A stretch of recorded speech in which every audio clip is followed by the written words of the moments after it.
स्वागत है। आज मैं आप लोगों के लिए टेंस के वीडियो एक बना रहे हैं, जो पूरे टेंस को जो है एक ही वीडियो में आप लोगों को समझा दिया जाएगा। ठीक है, आप लोग इसको ध्यानपूर्वक देखिए कैसे इसको लोग ट्रांसलेट करते हैं, कैसे इसको लोग पूरे टेंस को आज सीखेंगे। इसमें है कि पहला है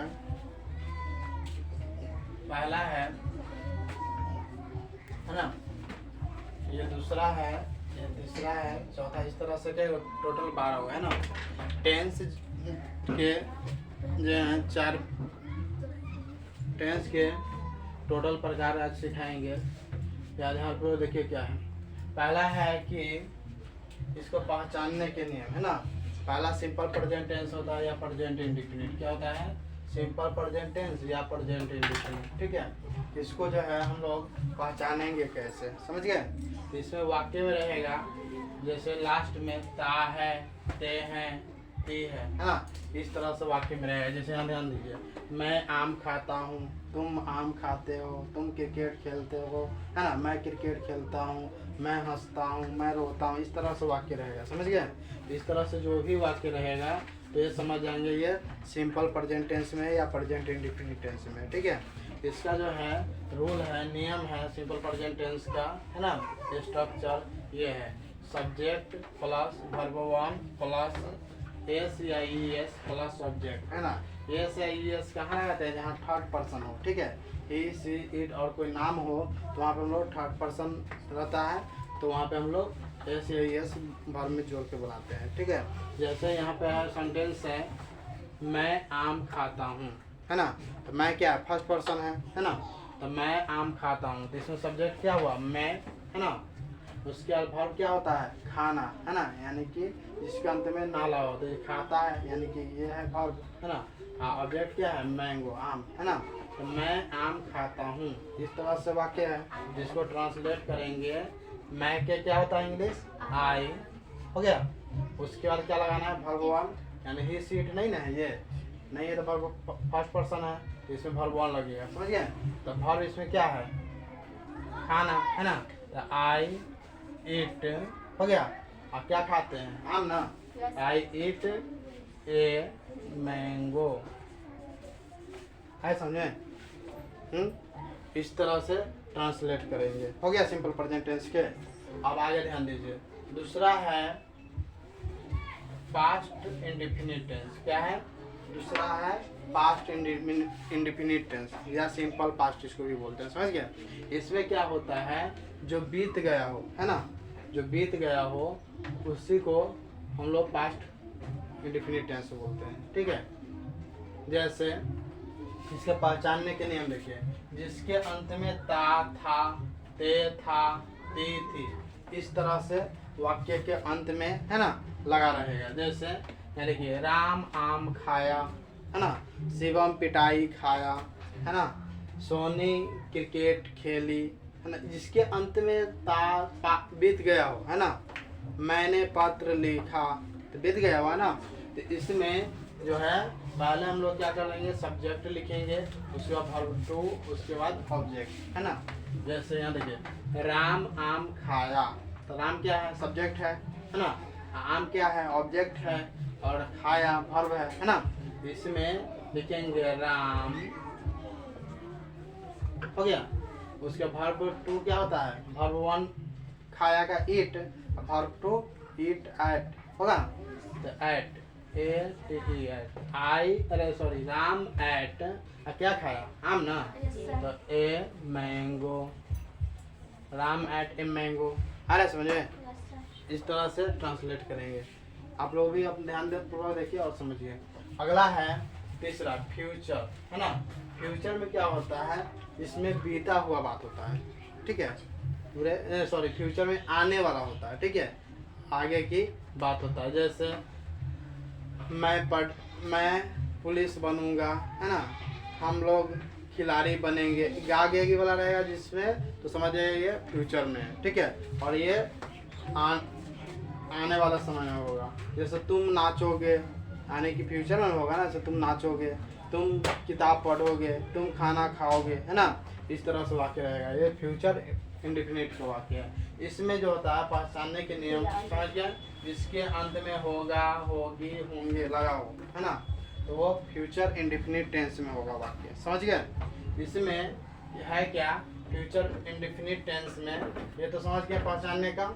और इसका रूल है, स्ट्रक्चर होता है बनाने का, सब्जेक्ट प्लस ऑब्जेक्ट प्लस, है ना,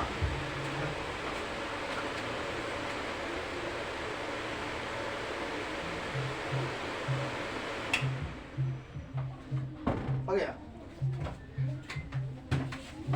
पंखा लाइट आ गया ना, पंखा चल रहा है बस।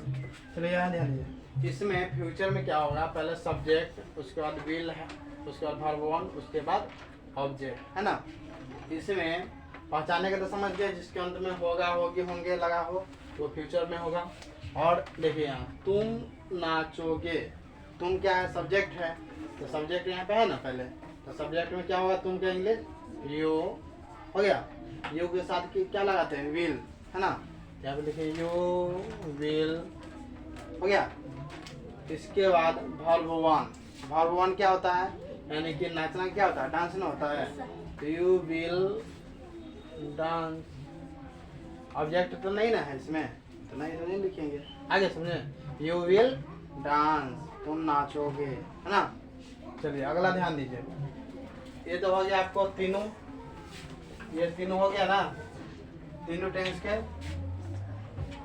इंडेफिनिट हो गया ना। इसके बाद है अब टेंस के कंटिन्यूअस, देखिए तीनों का कंटिन्यूअस। फर्स्ट स्टेज हो गया इसका, यानी 4 प्रकार होता है ना, तो 3 को है तो 4 4 12, तीनों के 4 4 बताना है, तो ये तीनों हो गया। अब ये 3 को है ना, दूसरा स्टेप देखिए, ये कंटिन्यूअस क्या है, कंटिन्यूअस का रूल है, नियम है, और वाक्य है। देखिए इसमें क्या हुआ, प्रेजेंट कंटिन्यूअस टेंस में रहा है पहचानने के लिए रहेगा, रहे हैं, है ना, तो समझ जाएंगे ये प्रेजेंट कंटिन्यूअस के वाक्य है, समझ गए। रहा है, रही है, रहे हैं, तो समझ जाएंगे कौन सा वाक्य है, प्रेजेंट कंटिन्यूअस है ना। इसमें क्या होता है, पहले हम लोग सब्जेक्ट लिखते हैं, उसके बाद इज, एम, आर, उसके बाद वर्ब फोर, ठीक है, उसके बाद लास्ट में ऑब्जेक्ट, समझ गए।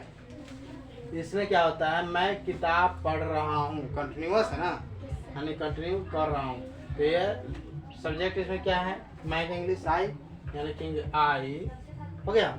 आई के साथ किसका प्रयोग करते हैं, इज, एम, आर, किसका, एम का, तो आई एम, हो गया।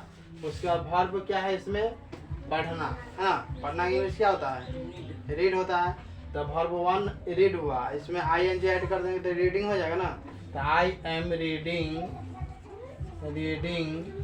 है ना, आई एम रीडिंग, क्या किताब में पढ़ रहे हैं, ए बुक, मैं किताब पढ़ रहा हूँ, अरे समझे।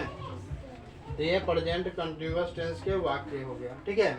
अब इसमें देखिए अगला है पास्ट कंटिन्यूअस, पास्ट कंटिन्यूअस के वाक्य भी समझिए। इसमें रहेगा क्या, रहा था, रहे थे, रही थी, इस तरह से वाक्य रहेगा, और पास्ट कंटिन्यूअस के ये वाक्य रहेगा, ठीक है। इसके अंत में रहा था, रहे थे, रही थी लगा हो तो वो पास्ट कंटिन्यूअस टेंस का वाक्य हुआ।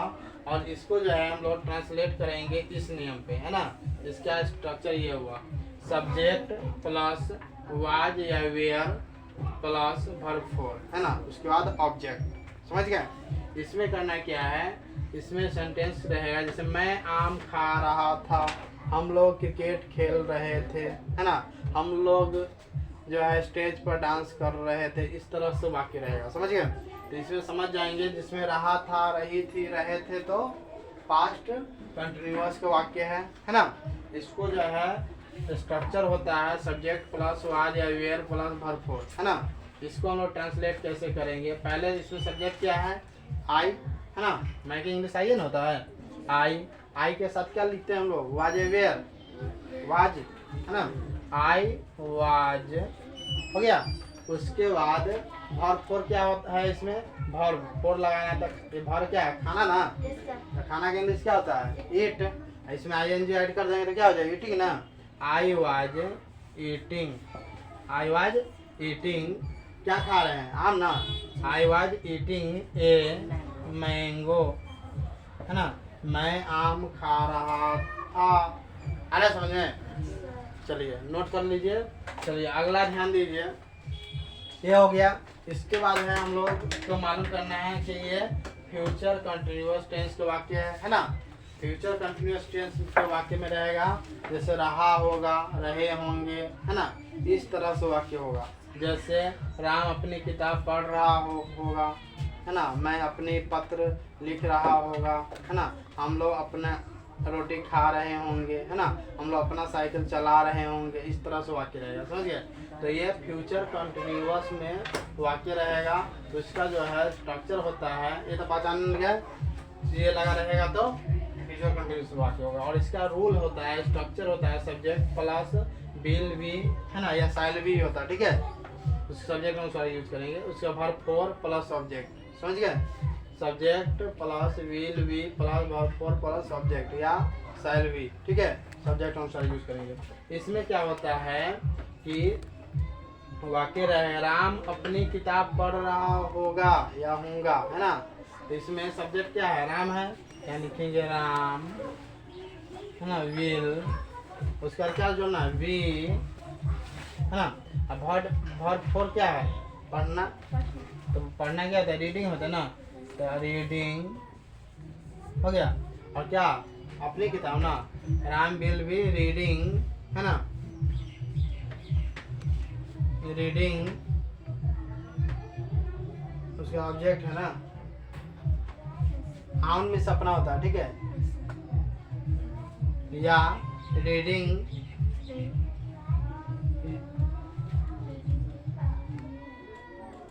ए बुक भी लिख सकते हैं, है ना, या reading on A reading book, है ना, इस तरह से लिख सकते हैं।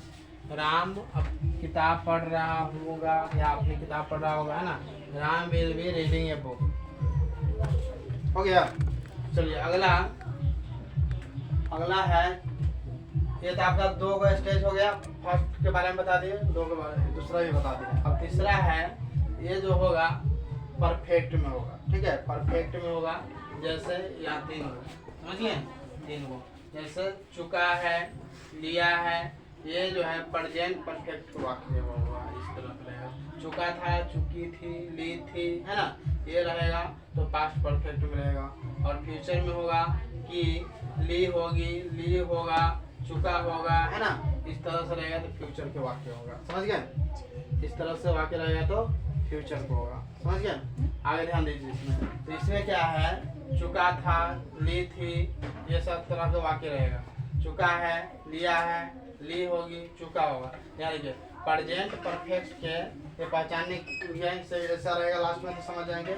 और इसमें जो होता है, इसका होता है स्ट्रक्चर सब्जेक्ट प्लस हैज या हैव, है ना, plus verb three plus object, ठीक है। इसमें वह पत्र लिख चुका होगा, वह पत्र लिख चुका होगा, तो इसको हम लोग क्या करेंगे, वह पत्र लिख चुका होगा। तो यहाँ पे सब्जेक्ट क्या है, वह है ना, तो वह क्या होता है, ही, हो गया। ही के साथ क्या हैज का प्रयोग होता है, ही हैज, उसका वर्ब थ्री, तो यहाँ लिख चुका हो तो write wrote written, verb three written होता है ना। तो ही हैज रिटन क्या, पत्र ना, a letter, he has written a letter. अरे समझे, इस तरह से इसको ट्रांसलेट करेंगे। उसके बाद अगला देखिए, अगला है चुका था, ली थी, ये पास्ट परफेक्ट को वाक्य है, ये तो पहचान जाएंगे कैसे। उसके बाद इसका स्ट्रक्चर होता है subject plus had plus verb three plus object, समझ गया। इस रूल पे इसको ट्रांसलेट करेंगे। जैसे श्याम आम खा गया था, है ना, यहाँ पे लिखेंगे श्याम, श्याम, हो गया। उसके बाद हैड, श्याम हैड, है ना। उसके बाद वर्ब थ्री क्या होगा, eat ate eaten, Shyam had eaten, Shyam had eaten, क्या खा चुका होगा, आम ना, a mango, Shyam had eaten a mango, Shyam आम खा चुका होगा। आगे समझे। चलिए अगला है कि ली होगी, चुका होगा, ये फ्यूचर परफेक्ट का वाक्य रहेगा इस तरह से, समझ गए। तो इसमें क्या है, इसका स्ट्रक्चर ये होता है subject plus bill have plus verb three, या बिल हैव हो गया है ना, या शैल हैव, ठीक है, सेंटेंस के अनुसार यूज करेंगे। जैसे राम जा चुका होगा, तो इसमें चुका होगा, चुकी होगी, इस तरह से वाक्य रहेगा। तो इसमें लिखेंगे सब्जेक्ट क्या है राम, या लिखेंगे राम, हो गया। उसके बाद क्या जोड़ना है, विल हैव ना, तो राम विल हैव, उसके बाद वर्ब थ्री क्या हुआ, जाना का, go went gone, Ram will have gone ना, राम विल हैव गॉन, इस तरह से वाक्य बनाएंगे, ट्रांसलेट करेंगे, समझ गए। चलिए अगला ध्यान दीजिए, अगला है, ये तो 3 हो गया आपका।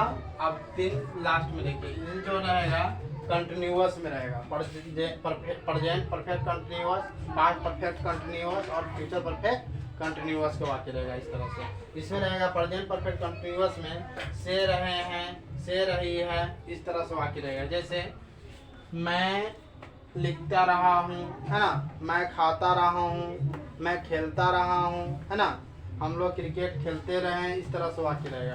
तो इसमें इसका स्ट्रक्चर होता है प्रेजेंट परफेक्ट कंटिन्यूअस टेंस का सब्जेक्ट प्लस, है ना, हैज बीन या हैव बीन, ठीक है, जो वर्ब फोर। इसमें मैं लिखता रहा हूँ, ये क्या लिखेंगे, आई, है ना, हैव बीन, यहाँ पे हैव के प्रयोग करेंगे, ठीक है, सब्जेक्ट अनुसार। आई हैव बीन, है ना, वर्ब फोर क्या होगा इसमें, writing, I have been writing, मैं लिखता रहा हूँ। उसके बाद है पास्ट परफेक्ट कंटिन्यूअस टेंस के वाक्य, ठीक है, पास्ट परफेक्ट कंटिन्यूअस टेंस के वाक्य है। तो इसमें रहेगा पहचानने के, देखिए इसमें रहेगा लास्ट में से रहे थे, से रही थी, है ना, इस तरह से वाक्य रहेगा। तो इसमें पास्ट परफेक्ट कंटिन्यूअस टेंस में होगा क्या, इसमें पहले सब्जेक्ट यूज करेंगे, उसके बाद हैड बीन यूज करेंगे, उसके बाद वर्ब फोर यूज करेंगे, ठीक है। जैसे मैं लिखता रहा था, है ना, तो मैं लिखता रहा था, तो लिखेंगे आई, है ना, हैड, उसके बाद बीन, आई हैड बीन, लिखता क्या, writing, I had been writing, क्या लिखता रहा, हो गया ना, आई हैड बीन राइटिंग। इसमें रहता मैं पत्र लिखता रहा था, तो I had been writing a letter, है ना, मैं आम खाता रहा था, I had been eating a mango. अरे समझे, इस तरह से वाक्य को ट्रांसलेट करेंगे। अब लास्ट है सबसे 12वां से, ये फ्यूचर परफेक्ट कंटिन्यूअस टेंस के वाक्य, ठीक है। इसमें क्या होगा, से रहे होंगे, से रही होंगी, इस तरह से वाक्य रहेगा। जैसे जो है यहाँ ध्यान दीजिए, आप लोग सुबह से जा रहे होंगे, है ना, आप लोग सुबह से खा रहे होंगे, आप लोग सुबह से दौड़ रहे होंगे, इस तरह से वाक्य रहेगा, समझ गए। इसका ये समझ जाएंगे कौन सा टेंस में है, फ्यूचर परफेक्ट कंटिन्यूअस टेंस में। इसको जो है बनाने का रूल होता है structure subject plus verb, subject plus will have plus या शैल हैव प्लस, ठीक है, उसका बीन प्लस वर्ब फोर, है ना। जैसे आप लोग सुबह से जा रहे होंगे, तो क्या लिखेंगे, यू, है ना, यहाँ ध्यान दीजिए, क्या लिखेंगे, यू, हो गया। उसके क्या जोड़ना है, विल, यू विल, है ना। उसके बाद हैव बीन, है ना, और सुबह से ना, you will have been going, GOING, going from morning, है ना, you will have been going from morning, इस तरह से हम लोग इसको ट्रांसलेट करेंगे, ठीक है। आप लोग ये जो है टेंस के पूरे एक ही वीडियो आप लोगों को समझ में आ गया होगा, है ना। आप लोग ट्रांसलेशन की बुक ले लीजिएगा, इसको खुद ट्रांसलेट कीजिएगा सभी पर, ठीक है, 5-10 सभी पर ट्रांसलेट कीजिएगा, सब समझ में आ जाएगा, समझ गए। चलिए, हमारा ये वीडियो आप लोगों को पसंद आया हो तो आप लोग प्लीज़ इसको जो है अपने दोस्तों के बीच शेयर करें और हमारा channel RK Sharma study centre को सब्सक्राइब करें। ठीक है, धन्यवाद।